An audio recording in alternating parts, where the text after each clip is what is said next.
Iya, tadi saya sendiri belum lihat langsung, tapi di laporan beliau sudah mengundurkan diri.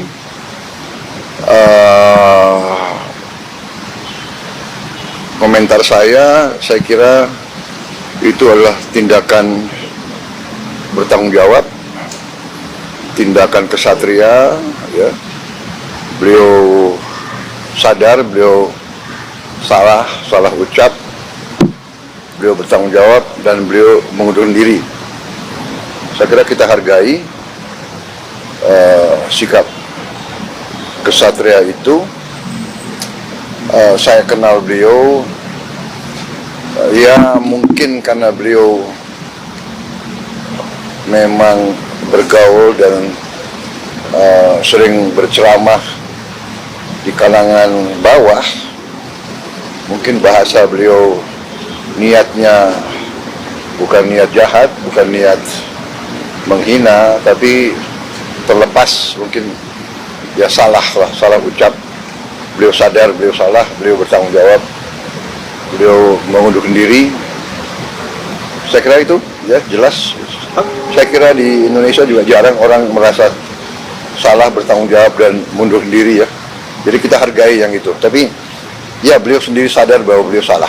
Akan disiapkan penggantinya nggak Pak? Ada penggantinya. Nanti kita cari ya. Nanti kita cari. Oke? Oke Pak. Oke. Banyak pejabat yang belum menyerahkan LHKPN Pak. Ya nanti akan dilengkapi. Ada Pak, DPR kan ini kan juga saksi, DPR, Mas ini kan DPR kan mengusulkan untuk sertifikasi juru dakwah ya Pak ya. Ini dari pemerintah sendiri bagaimana Pak? Ya nanti kita lihat kalangan yang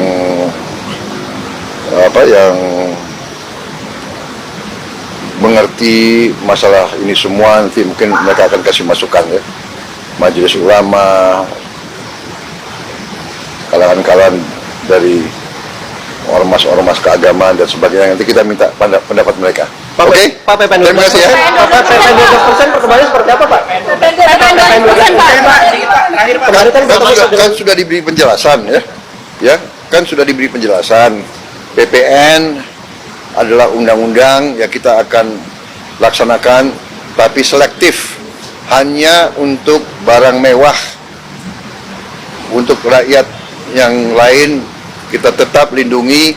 Sudah sejak akhir 23 pemerintah tidak memungut yang seharusnya dipungut untuk membantu rakyat kecil ya. Jadi kalaupun naik itu hanya untuk barang mewah ya. Berarti barang-barang ini di depannya Pak?